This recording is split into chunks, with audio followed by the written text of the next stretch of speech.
Mentalkinkan orang yang sedang nazak. Sedang nazak tu apa talqin dia? Sebab tu kata Nabi SAW, laqinu mautakum la ilaha illallah. Talqinkan yang nazak di kalangan kamu la ilaha illallah. Bukan talqin tu ada pun bila datang kepada kamu dua orang malaikat bertanya kepada kamu, maka jawablah dengan tenang. Itu kan atas kubur. Ya, ini ceritanya orang nak meninggal tu. So nak meninggal tu dia kena talqinkan.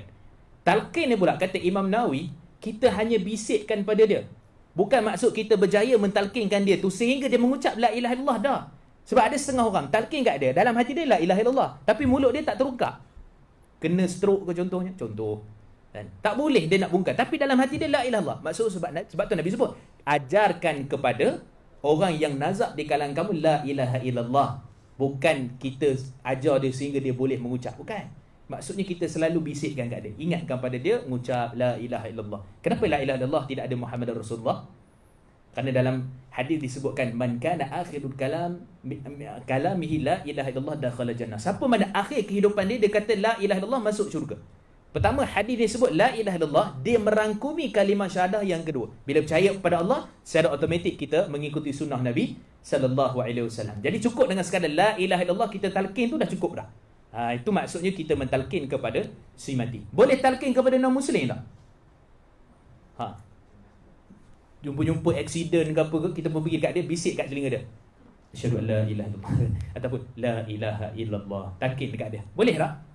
Baik. Secara umumnya ada hadis dalam riwayat Imam Al-Bukhari, ketika mana Nabi SAW, ada satu orang ni dia pemuda Yahudi. Dia Yahudi, dia tak Islam. Satu hari dia nazak dekat rumah dia, nak meninggal lah. Di sebelah dia tu ada bapa dia.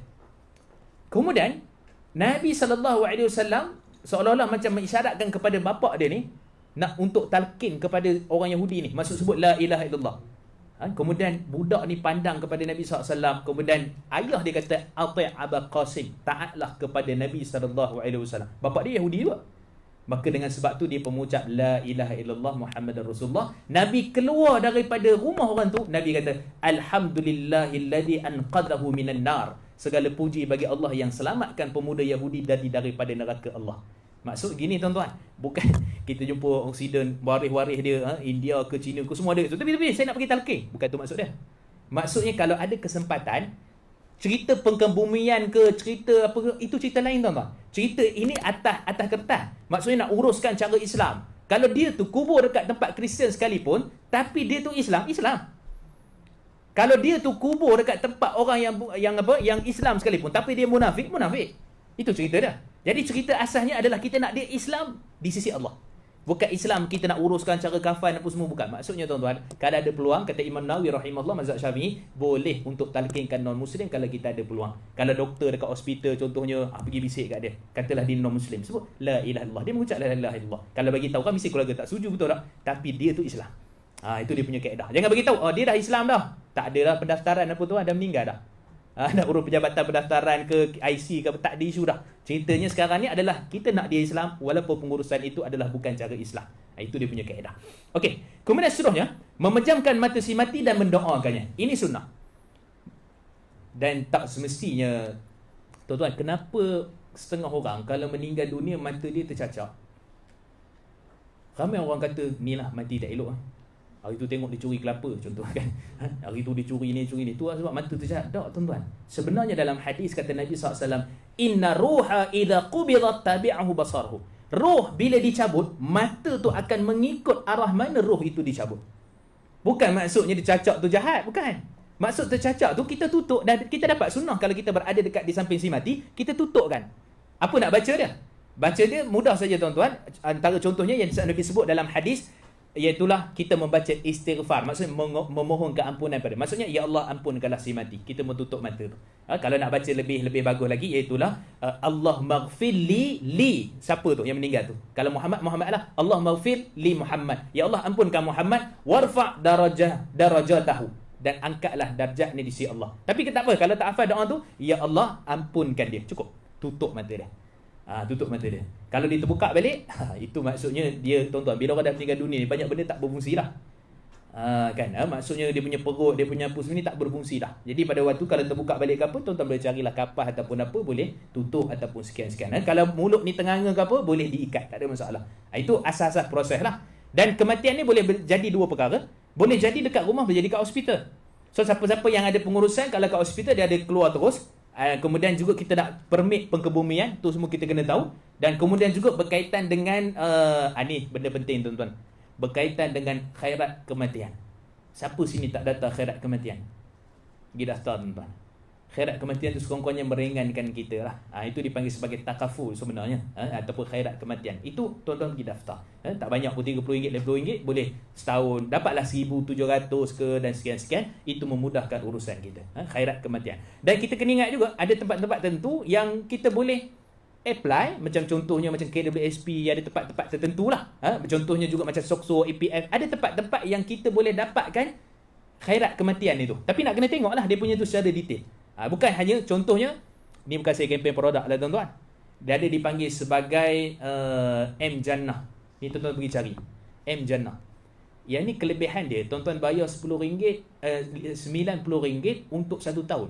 Mana ada tuan-tuan takaful macam ni? Dia punya pulangan dia, kalau tuan-tuan cacat, contohnya accident, dapat RM50,000. Untunglah ahli waris. Kita tak ada apa dah kat dalam dah tuan-tuan. Kan. Ataupun kalau kita contohnya meninggal tu dalam keadaan accident, ataupun ke accident cacat kekal pun dapat juga. Itu yang paling murah setakat ni yang pernah saya jumpa. Lain semua 100 sebulan, 150, itu takaful yang tuan-tuan selalu dengar tu lah. Takaful, insurans, bukan insurans sebenarnya, takaful. Itu yang halal. Okey. So, ini dia punya keadaan. Jadi tutup elok-elok, dan kemudian perlu tak jenazah tu dihadap ke arah kiblat? Ni kalau mati kat rumah ni. Ada riwayat daripada Huzaifah menyatakan dia suka ataupun bagus kalau mayat itu dihadap ke arah kiblat. Dia tak wajib tuan-tuan.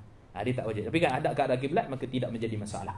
Kemudian seterusnya, menutup mayat dengan apa-apa kain. Orang dulu ada kain batik lepas kan. Sebenarnya apa-apa kain saja boleh. Apa-apa saja kain. Kalau kata kain itu yang biasa daripada sudut adat je, boleh kita gunakan, maka kita tutup kepada si mati. Jadi waktu tu, ini secara ringkas tentang pengurusan mudah berkaitan dengan bila mana kita ditimpa musibah. Saya nak terus masuk tuan-tuan kepada, sebelum ada soalan. Hubungan kita dengan seorang masjid ni, dia berlaku bukan hanya pada waktu jemaah apa semua, tapi waktu kita meninggal dunia. Ni antara orang yang paling awal nak tolong kita ni. Dan juga jiran-jiran kita. Boleh bagi tahu kemudian bagaimana keadaan itu. So sebab tu kita sebutkan tadi, report polis kalau mati dekat rumah, kemudian disahkan oleh orang lah daripada klinik apa semua memang meninggal dunia. Kemudian juga daripada sudut pemberitahuan itu, jiran-jiran ataupun orang-orang yang terbabit dengan khairat kematian di surau masjid. Itu kita kena tahu tu dekat mana kita nak tuju bila mana berlaku kematian, khususnya dalam keadaan kita berdua. Mungkin sekarang ni mudah tuan-tuan, ada group WhatsApp dan sebagainya, maka kita bagi tahu khususnya keluarga kita dululah, kemudian jiran-jiran kita yang ada di sekitar, kerana mereka ni adalah yang paling terawal membantu kita. Anak mungkin kat Sabah, anak mungkin kat sana dan sebagainya, maka waktu tu jiran, tetangga dan juga orang yang berkait dengan khairat kematian. Itu kita bagi tahu dulu. Dan kadang-kadang mungkin kita kelang kabut juga, semua terlupa dah tadi tu. Nak tutup mata terlupa, nak ikat terlupa, terus bagi tahu pada orang yang sepatutnya yang kita sebutkan tadi tu. Kan? Maksudnya yang lebih menguruskan kepada berkaitan dengan jenazah, saya sebut tadi orang yang berkaitan dengan khairat kematian. Itu kita kena faham dan kita kena simpan tu nombor polis di kawasan tempat kita, kan, nombor berkaitan dengan khairat kematian kita simpan lah. Itu maksud yang baik. Okey, dalam hadis surah Imam Bukhari kata Nabi, asri'u bi jinazah atau bi janazah, hendaklah kamu segera menunaikan pengkebumian ataupun urusan berkaitan dengan jenazah. Kena segerakan. Cuma gini, Nabi SAW wafat pada hari apa? Isnin. Nabi meninggal pada waktu duha. Tahu tak tuan-tuan, Nabi dikebumikan bila? Rabu malam. Para ulama bincang, kenapa berlaku sedemikian? Kerana urusan pentadbiran politik waktu tu tak stabil. Bila Nabi SAW dah wafat, negara Islam ni dah besar, para sahabat besar. Jadi nak lantik dulu khalifah. Khalifah tu kita kena pemimpin. Pemimpin tu juga yang akan menguruskan jenazah dan isu-isu berkaitan. Maka sebab tu sampai kata Sayyidatina Aisyah, pada malam Rabu baru kami dengar bunyi cangkul mengkebumikan jenazah Nabi SAW. Macam mana tiba-tiba hadis Nabi sebut cepatkan jenazah, tiba-tiba jenazah Nabi sendiri dilambat-lambatkan. Di sini para ulama bincang gini tuan-tuan. Maksudnya kalau jenazah itu urusan tu, contoh anak nak balik dalam urusan yang cepat, tidak melibatkan sampai tempoh sehari 2 hari, maka pada waktu itu kita kata boleh tunggu sebentar. Boleh tunggu sebentar dengan pengurusan. Tapi kalau melibatkan lama sangat, maka waktu tu kita kata teruskan saja. Dengan itu maksudnya anak tu terlepaslah untuk berbakti memandikan jenazah, kafan, tapi dari sudut doa, daripada sudut mungkin mengebumikan jenazah, mungkin dia sempat. Mungkin dia sempat. Cuma tidaklah kita kata anak derhaka. Ni kena silap ni. Anak derhaka kerana tidak memandikan. Bukanlah itu maksud dia.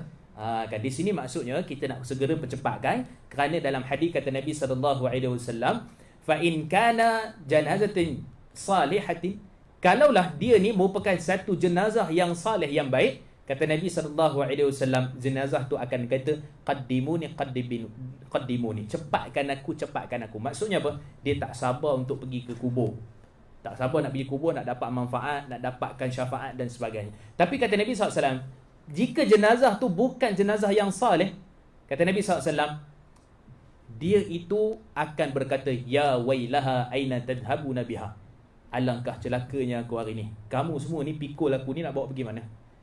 Dia berkata, kata Nabi SAW, benda tu, perkataan itu didengar oleh semua makhluk, burung, pokok, semua dengar, illal insan, melainkan manusia. Walau sami'hu la sa'iq, kalau manusia dengar jenazah tu cakap macam tu, manusia akan jatuh pengsan, kata Nabi SAW. Maksudnya kedahsyatan manusia lepas mana dia meninggal dunia, dia tahu terus dia tu syurga ataupun neraka. Hebat tu tuan. Nak tahu kita syurga neraka, tengok kita dah meninggal dunia macam mana. Lepas tu kata Nabi SAW juga dalam hadis riwayat pada Uthman bin Affan, Sayyidina Uthman bin Affan bila lalu kat kubur dia menangis.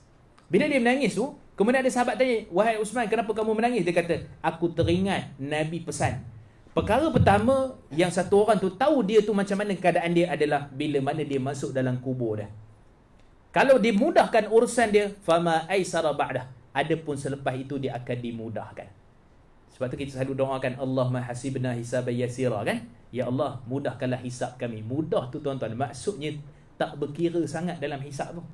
Sebab di hari akhirat, kalau Allah tengok satu persatu detail daripada hari apa, saat apa, setiap satu benda detail, maka waktu tu kata Nabi SAW, fama ba'dahu asyaddu min, yang kalau selepas itu adalah lebih detail, lebih teruk lagi daripada itu. Maksudnya kesudahannya mungkin wa'iyyazubillah neraka jahanam lah. Tapi kalau hisab tu mudah lah, tengok-tengok lebih-lebih kurang je, maksudnya gitulah, lebih-lebih kurang, maka bagi terus penuh, maka waktu tu itu yang dipanggil hisab yang mudah. Bukan hisab yang mudah ni tak payah hisab. Adalah 70,000 orang masuk syurga tanpa hisab, itu cerita lain lah. Tapi asalnya kita nak sebut, kalau dengan keadaan yang demikian, maka percepatkan urusan berkaitan dengan jenazah, itu lebih terbaik. Tapi kalau perlu tunggu yang tidak memakan masa yang lama, maka pada waktu tu ada ruang daripada sudut syarak, berdasarkan hadis yang kedua tadi ataupun peristiwa yang kedua tadi, Nabi dilewatkan atas urusan yang tidak boleh dielakkan. Wallahualam. Okey, saya terus masuk pada memandikan jenazah. Pertama sekali, memandikan jenazah ni, alatan tu kena standby. Ada kit jenazah apa semua tu kan. Tuan-tuan hari ni, kalau tuan-tuan tahu sebenarnya kit jenazah tu mahal, sampai 300, 200.5 kan. Sebenarnya mudah saja. Tuan-tuan sediakan kain kafan. Ni tuan-tuan tulis ni, ini untuk tuan-tuan sendiri. Maksudnya nanti tuan-tuan wasiat, saya nak dikafankan sekian-sekian dengan apa yang saya telah sediakan. Kain kafan. Kain kafan ni kira macam mana? Kalau katalah contoh kita ni 1,5 meter ke, kan, ataupun 1.6, 1.7 ke, kita standby terus lebih kurang, lebih sehasta bahagian kepala, lebih sehasta bahagian kaki. Tu kalau betul-betul nak cukup-cukup tu kain kafan untuk kita. So kain kafan.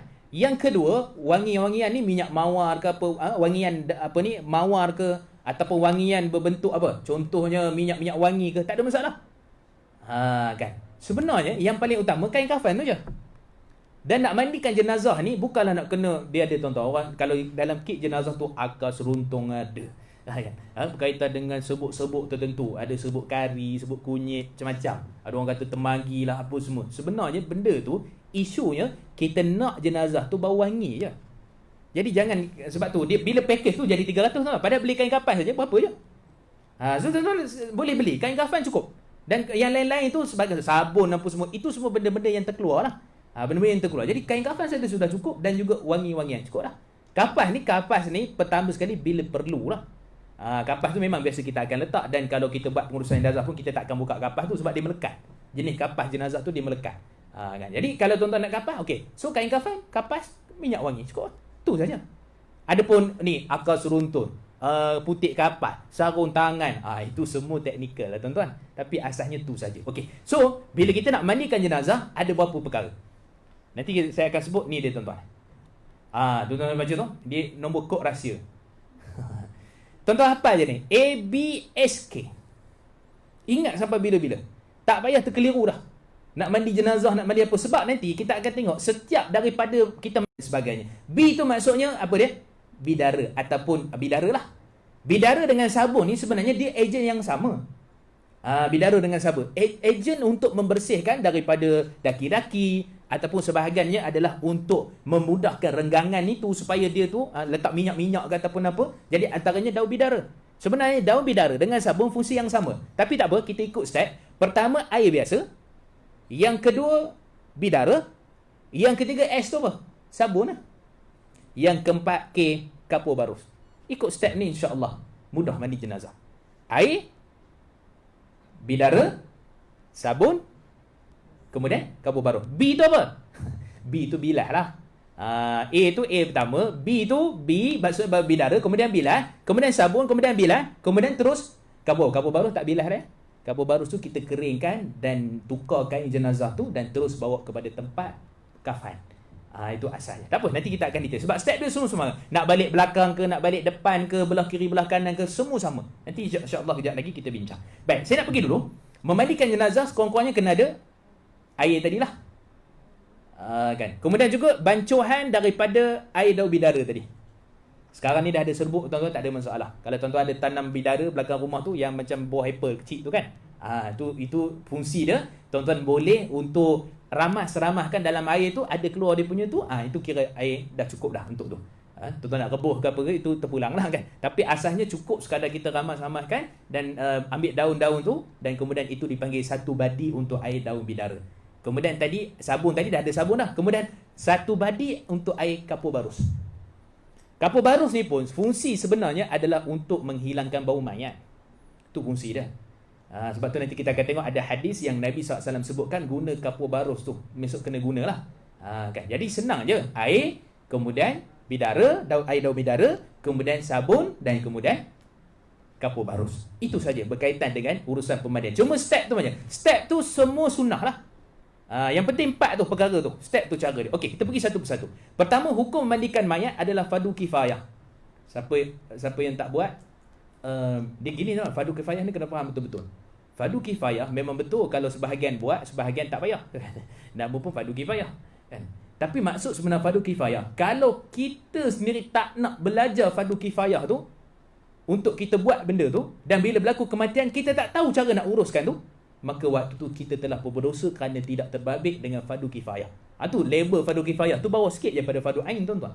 Tu kena jelas tu. Sebab ada orang keliru, tak apa, awak buat, awak uruskan. Itu fardu kifayah saja. Tapi kan mula-mula sebut fardu. Kena beza tu. Fardu kifayah maksud fardu bagi yang mampu, yang belajar, yang boleh buat. Jadi ini antaralah kita kena faham. Okey, kemudian seterusnya, turutan memandikan mayat siapa? Pertama sekali orang yang diwasiatkan oleh si mati. Orang yang diwasiatkan oleh si mati. Contohnya anaknya, contoh sekian-sekian, maka dia antara orang yang paling utama. Kalau lelaki, lelakilah. Kalau perempuan, perempuanlah. Okey, sini ada beberapa isu saya nak sentuh sikit. Pertama sekali, isu berkaitan tentang benda ni jarang berlaku, tapi ada berlaku. Dipanggil khunsa, yang memiliki dua kemaluan. Yang mana kemaluan ni, kalau dipanggil khunsa muskil, iaitulah khunsa yang mana ada isu masalah, tak tahu dia ni lelaki ke perempuan. Mana kecenderungan dia. Itu satu isu. Yang kedua, dia memiliki kecenderungan. Kalau lelaki itu ada dua kemaluan, tapi mungkin salah satu tak berfungsi, tapi fokus dia itu adalah lelaki. Cenderung dia tu, hormon itu pergi pada lelaki. Maka waktu tu lelaki yang mandikan. Kalau dia pergi pada perempuan dengan make up, dengan apa dia punya scan lah, yang tu pada waktu itu adalah si perempuan yang memandikan. Itu cerita dia. Tapi kalau muskil, para ulama Imam Syirazi dalam mazhab Syafi'i dan selainnya sebut, maka pada waktu itu yang lebih terbaik adalah kaedahnya ditayamumkan saja. Tayamumkan. Kerana tayamum ni tak libat buka aurat, tak libat apa-apa sangat, cuma debu tanah kat muka dan juga tangan saja. Okey, sekarang ni isunya orang yang ubah jantina. Macam mana? Pondan. Memang pondan betul. Bukan khunsa, memang pondan. Ada yang pondan ni dia full package, full dia panggil, dia buat semua sekali. Semua sekali lah. Dia memang renovation semua sekali. Ada awning dia, ada semua sekali lah. Jadi semua dia renovation. Jadi waktu tu ulama bincang, kalau jenazah pondan ni, maka pada waktu itu asal lelaki yang mandi. Kalau asal dia tu perempuan, kembali pergi kepada pancake ke apa semua ni, maka waktu tu lelaki yang mandikan. Cuma ulama bincang, kalau dah sampai bentuk tu macam perempuan, yang mandi pun tukang lelaki mandi pun pening kepala.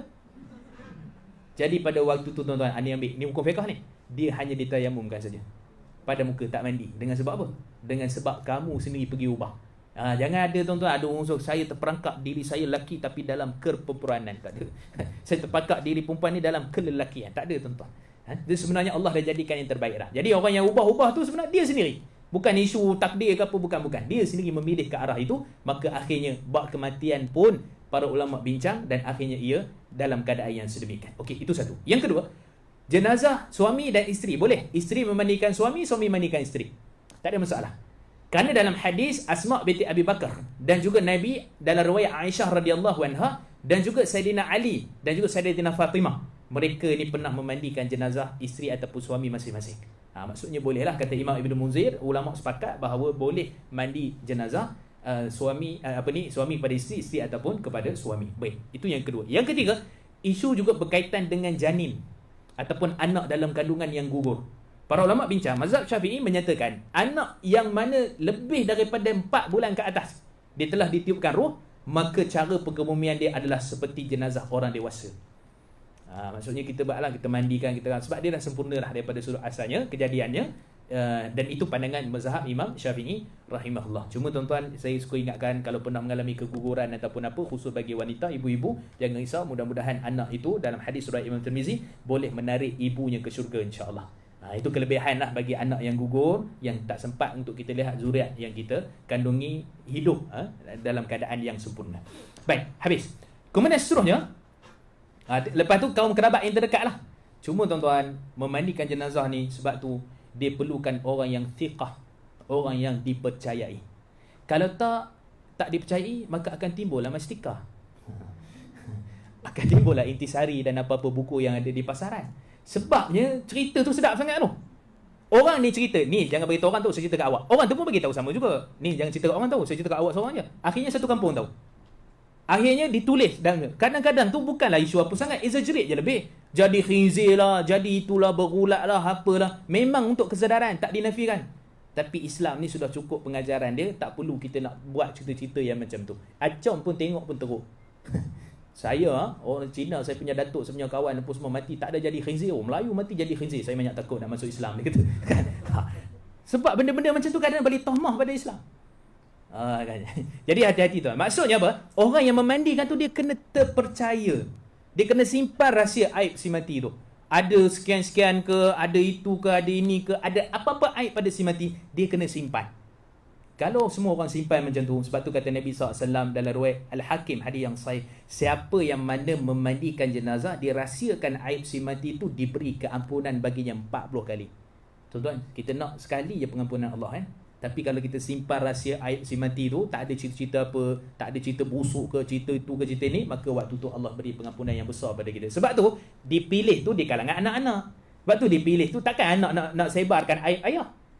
Sebab takkan kaum kerabat nak sebarkan aib yang berkaitan dengan saudara dia sendiri. Itu yang lebih utama. Sebab tu tukang mandikan jenazah, bunyi satu benda yang sangat besar, dia kena jaga kepada aib si mati. Baik, kemudian seterusnya, kita pergi. Menyediakan kelengkapan tadi, mandian sabun, air berdara, air kafur barus, putih kapas, kain kecil, kain penutup si mati dan selainnya. Ini semua tadilah. Apa fungsi kapas, apa fungsi kain kecil tu? Untuk bersihkan gigi. Kan kita letak balut pada jari tu, dan kemudian kita akan bersihkan gigi. Kemudian putih kapas tu telinga. Maksud kita bersihkan tu. Itu fungsi dia. Sekejap lagi saya cuba jelaskan lagi. Okey. So yang ni step mula-mula nak mandi jenazah. Meletakkan jenazah di atas tempat pemandian. Menutup auratnya. Melepaskan pakaiannya. Okey, ni tuan-tuan, ni satu benda yang penting. Katalah contoh ni jenazah. Ni jenazah. Ni pakaian dia. Ni contoh.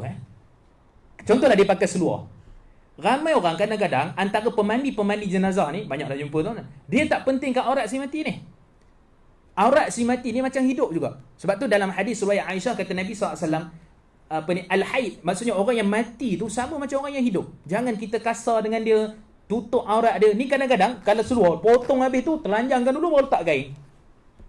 Dah, syariat tak benarkan macam tu. Jadi macam mana nak buat tuan-tuan? Ambil satu kain, letak atas si mati siap-siap. Kalau dipakai seluar, tanggalkan. Jangan buka aurat dia. Kalau kata kain seluar tu contoh aksiden ke apa, tak boleh untuk nak tanggalkan, gunting. Tapi kain tetap dah ada standby macam ni. Nanti bila nak angkat jenazah juga, kita ambil kain ni kain ni masih ada lagi. Letak kain ni dekat atas macam tu, tarik kain ni keluar. Jangan duk ni pun ambil dah tu, letak pula kain lain, dah. So orang mandikan jenazah dia kena tahu benda tu. Maksudnya untuk menjaga aurat si mati. Tu jangan buat. Sebab banyak pengurusan kadang dia nak cepat. Kebetulan rezeki dia lah tuan-tuan, sebab pengurusan jenazah tu berbayar. 5 orang mati tu, dia nak cepat kot tu. Banyak tempat lagi ni dia kata kan. Jadi dia pun cincai-cincai je tuan-tuan. Sebab tu yang paling terbaik siapa? Kita lah yang menguruskan. Sebab kita nak yang paling terbaik kepada orang yang terkait dengan saudara mara kita, khususnya lebih lagi mak ayah kita. Okey. So kemudian selepas tu kita mengangkat sedikit kepala jenazah. Ni waktu kami kursus jenazah tu, ni yang gambar ada lah. Kalau tuan-tuan lebih detail, pendetailan lagi dengan teori dia, tuan-tuan pergi kat YouTube, type nama saya Mustafa jenazah. Belum jadi jenazah lagi. Tapi tuan-tuan type Mustafa jenazah. Maksud terus keluar ada 5 jam, ada 2-3 kuliah yang kita buat banyak siri, yang dalam tu ada pengurusan jenazah yang betul-betul lengkap lah. Pemandian, kita buat mandi, kita buat kafan, kita buat semua A to Z. Jadi tuan-tuan nak lebih detail lagi maklumat tu, boleh tengok kat situ insya-Allah. Okey. So selepas kita dah letak tu, dah tanggalkan pakaian seperti mana kita sebutkan tadi, mengangkat kepala sehingga jenazah tersebut berada dalam posisi yang hampir duduk. Pada gambar yang kedua tu. Angkat macam tu. Ni tujuan dia apa? Kita nak buang najis dah. Nak buang najis. Dan tuan-tuan, jangan pergi tepuk perut jenazah tu. Bagi sampai keluar. Tak. Sebab pertama sekali, dan kemudian ada jenis orang dia suka korek dekat tu. Najis duk keluar. Dia pergi korek tu, dia letak benda-benda yang keras pun semua jangan. Sebab benda tu tak boleh tutup dah. Lubang punggung tu tak boleh tutup dah. Sebab dia dah habis dah. Roh dah apa semua dah habis dah. Jadi dibimbangi takut terus akan keluar. Jadi kena ambil perlahan-lahan, celup saja kat bawah tu. Mungkin guna span ke ataupun guna kapas. Ambil saja, cuci saja. Lepas kita dah tekan perut jenazah dalam keadaan duduk tu, kadang-kadang tuan-tuan ada jenazah yang macam sedawa. Aksiden apa-apa semua tu. Yang tu memang keadaan dia gitu dah. Jangan lari. Dia memang gitu dah. Memang keadaan tu. Sebab kadang-kadang kat perut dia angin apa semua tu, maka sebab tu kita tekan pelan-pelan je perut ke bawah. Pelan-pelan perut dia tu supaya najis tu keluar. Kemudian juga contohnya lagi, kalau waktu kita tengah mandi balikkan tu, kanan kiri kanan, tiba-tiba najis keluar lagi. Perlu mandi lagi ke ataupun bagaimana? Okey, saya cerita juga. Kalau jenazah pertama sekali yang mati dalam keadaan kebakarannya tu sekadarnya sajalah. Jangan kita pergi tiru semua kan sampai gugur semua, yang tu tak perlu. Kalau mati dalam keadaan yang telah pun membusuk pun sama. Kita uruskan sekadar. Kalau boleh tayamum je. Tak perlu kita mandikan sebab nanti akan menggugurkan semua tubuh-tubuh yang ada tu. Kulit-kulit ataupun daging yang ada. Kemudian juga jenazah yang berkaitan dengan contohnya yang kencing manis, potong dia. Katalah contoh baru potong, innalillahi wa inna ilaihi raji'un, dia meninggal dunia. Tapi masih ada kesan darah. Yang tu sebahagian perbincangan mereka kata kita boleh cari plastik ataupun apa-apa. Ketika mandi kita mandi tu tak apalah, tapi untuk menampung waktu nak kafan tu, maka waktu letak plastik ataupun apa yang untuk mengelakkan darah ataupun apa-apa tu keluar lagi. Boleh. Letak plastik. Sebab tu kalau tuan-tuan jumpa pakaikan pampers pun ada, itu tak ada masalah tu. Dia tak termasuk daripada 3 kain yang digunakan untuk balut si mati tu, tak termasuk. Sebab benda tu memang suka untuk nak dielak. Contoh macam najis selalu keluar, dah picit pun keluar lagi, kemudian juga sukar, maka waktu tu letak kapas ke sikit, kemudian pakaikan pampers, tak ada masalah. Itu dibenarkan daripada sudut syarak. Tak termasuk pada pakaian yang termasuk 3 helai tadi tu. Kalau perempuan dia ada tudung dia, dia ada dia punya kain dia, dan ada dia punya apa kita kata baju dia. Itu senang je nak buat sebenarnya. Kain kapan biasa boleh tebuk je dekat ni, depan ni, kain yang panjang tu, tebuk lubang tengah tu, jadikan baju dia. Tak apa, sekejap lagi kita bincang. Okey. Kemudian seterusnya, menekan perut dengan lembut sambil menyerangkan air, mengeluarkan atau mencabut sesuatu yang bukan asal si mati. Gigi palsu ke, apa-apalah, rambut palsu, apa-apa saja yang bukan asal pada si mati dan bukan kekal. Ada setengah gigi ni dia tanam kekal tuan-tuan. Kita tahu dulu sebab anak kita dia pernah aksiden ke gigi patah contohnya kan. Jadi kita tahu dia tanam terus. Jadi tanam terus tu jangan ambil plier pula ke, jangan ambil apa untuk cabut, tak payah. Dia menyeksakan si mati. Yang boleh tanggal saja. Subang ke, cincin ke, apa saja yang boleh tanggal daripada si mati, maka waktu tu ditanggalkan. Yang boleh tanggal kuitik, macam mana kuitik? Kalau kata boleh kikih tu, sikit-sikit tu tak apa, kikih lah. Kalau tatu, tatu jangan buat tuan-tuan. Biar je. Kalau ada tatu, tak pilih Islam ke apa semua, biarkan saja. Sebab dia mungkin dalam keadaan tu, dia dah insaf dan sebagainya. Kemudian dia meninggal dunia, maka waktu tak apa, tatu semua tu jangan dipotong ataupun apa pula. Biarkan saja. Yang tak boleh tanggal, maka kekal. Yang boleh ditanggal, maka kita cabut. Okey. Kemudian seterusnya, berniat untuk memandikan jenazah. Niat ni tuan-tuan orang Melayu kita ni, dia niat je mesti ikut arah. Nawaitu ke, usolli ke, sebenarnya tuan kita kena faham lafaz niat dengan niat. Contoh usolli fardhu zuhri 4 rakaatin ma'muman lillahi ta'ala. Padahal solat asar tu, niat solat asar, lafaz solat zuhur, sah ke tak? Sah. Kerana dia lafaz tu dia pun kadang-kadang lupa, tapi niat tu memang sah. Tak perlu dia mengulangi takbir, kerana niat yang dia lafazkan sebelum solat tu tidak beri kesan kepada lafaz tu tidak beri kesan kepada niat yang dia sebutkan tadi. Jadi kalau kita sahaja aku mandikan jenazah ini kerana Allah Ta'ala, ataupun kita nak bahasa Arab pun tak apa, ingat tak apa, niat aku mandikan jenazah ini kerana Allah Ta'ala, start. Jangan disusah-susahkan. Saya banyak survey kalau orang buat jamak qasar kan, dia kata jamak ke qasar? Qasar dulu ke jamak dulu? Usalli ala sekian-sekian lah kan. Maka lepas tu dia kata jamak qasar, apa tu terjemah balik, sahaja aku qasarkan solat, iaitulah memendekkan, dan menjamakkan solat iaitu menghimpunkan solat. Kan terjemah balik tu. Jadi sehingga saya kata kenapa tak buat? Sebab tu lah Ustaz. Lah saya kata, niat bahasa Melayu je dah dalam hati kita. Saja aku niat solat jamak dan qasar, zuhur asar kerana Allah Ta'ala. Sudah. Dah tentu sebut qasar tu dah tentu dah 2 rakaat, tak payah dah jadi 8 rakaat. Dan sebut dah juga jamak tu situ dah himpun dah. Lepas zuhur mesti asar. Takkan lepas zuhur isyak. Nampak tuan-tuan? Kadang-kadang orang Melayu kita disukarkan dengan benda tu, akhirnya dia tidak solat jamak dan qasar, akhirnya tak mandi dah. Saya lupa niat, dia kata dah. Sahaja aku mandikan jenazah ni kerana Allah Ta'ala, habis cerita. Mulakan tuan-tuan. Itu maksud dia. Baik. Dan sunat mewudukkan seperti wuduk untuk solat. So kita basuh dulu. Perkara pertama, bila dah siap pakaian pun semua tu, kita basuh semua dulu. Bermula daripada bahagian kanan lah. So kita pergi belah kanan, belah muka dia dulu, kemudian bahagian janggut, apa semua ni. Kemudian bahagian anggota wuduk. Basuh dulu. Basuh bagi cuci semua daripada tangan, kemudian juga tangan kiri, kemudian kaki kanan, kemudian kaki kiri, dan akhir sekali ratakan air seluruh badan. Ratakan air seluruh badan. Tiba-tibalah tuan-tuan terlupa. Mewudukkan si mati pun lupa. Kemudian niat nak mandikan jenazah pun lupa, terus siram air. Tuan-tuan boleh niat pada waktu itu. Niat waktu tu untuk mandikan jenazah, dan boleh semula lepas siram air semua tu kita wudukkan kepada si mati. Niat apa dah? Niat saja aku wudukkan kepada si mati kerana Allah Ta'ala. Maka mulakan daripada seperti mana kita mengambil wuduk waktu kita hidup. Itu saja. Betul orang akan bincang pula. Boleh tak satu orang cium jenazah sedangkan jenazah tu dalam keadaan berwuduk? Ni mazhab Syafi'i menyatakan kalau tu suami dia yang batal, dia suami dia tak batal dah. Dia tak ada apa-apa dah. Kerana ambil tu sebagai syarat untuk dia bertemu dengan Allah tu saja. Kan syarat untuk dia bersuci. Tapi kalau isteri tu sendiri, mazhab Syafi'i punya pandangan ada sebahagian menyatakan batal. Ada sebahagian menyatakan tak batal dengan sebab suami dah meninggal, tak ada apa-apa taklif dah. Tak ada apa-apa dipanggil syarat mukallaf dah. Maka waktu tu tak ada masalah untuk kita kekal dengan wuduk. Tapi yang terbaik tuan-tuan, boleh ambil wuduk. Ambil wuduk balik, tak ada masalah. Sebab yang ada pandangan yang bukan kita yang batal, adapun jenazah itu tidak batal dah wuduk. Tak payah wudukkan balik, tak perlu dah. Kemudian juga menangis. Ada orang kata, ni air mata jangan kena pada dahi si mati kalau cium, nanti si mati terseksa dan sebagainya lah. Pertama sekali tuan-tuan, kita kena tahu Uthman bin Maz'un, sahabat Nabi SAW, dalam riwayat Imam Tirmizi, hadis yang sahih. Sayyidina Uthman bin Maz'un ni Nabi sayang. Dan waktu dia meninggal tu Nabi nangis dan Nabi cium jenazah dia. Sayyidina Abu Bakar, bila Nabi meninggal pun Sayyidina Abu Bakar menangis dan cium jenazah dia. Dan tidak ada riwayat yang menyatakan kalau air mata terkena pada si mati ni terseksa ataupun apa, tidak ada riwayat. Maksudnya kalau tak sengaja tuan-tuan, kita sedih sangat kan, pergi cium tiba-tiba air mata jatuh, tak ada masalah. Just cuma kita lap sajalah.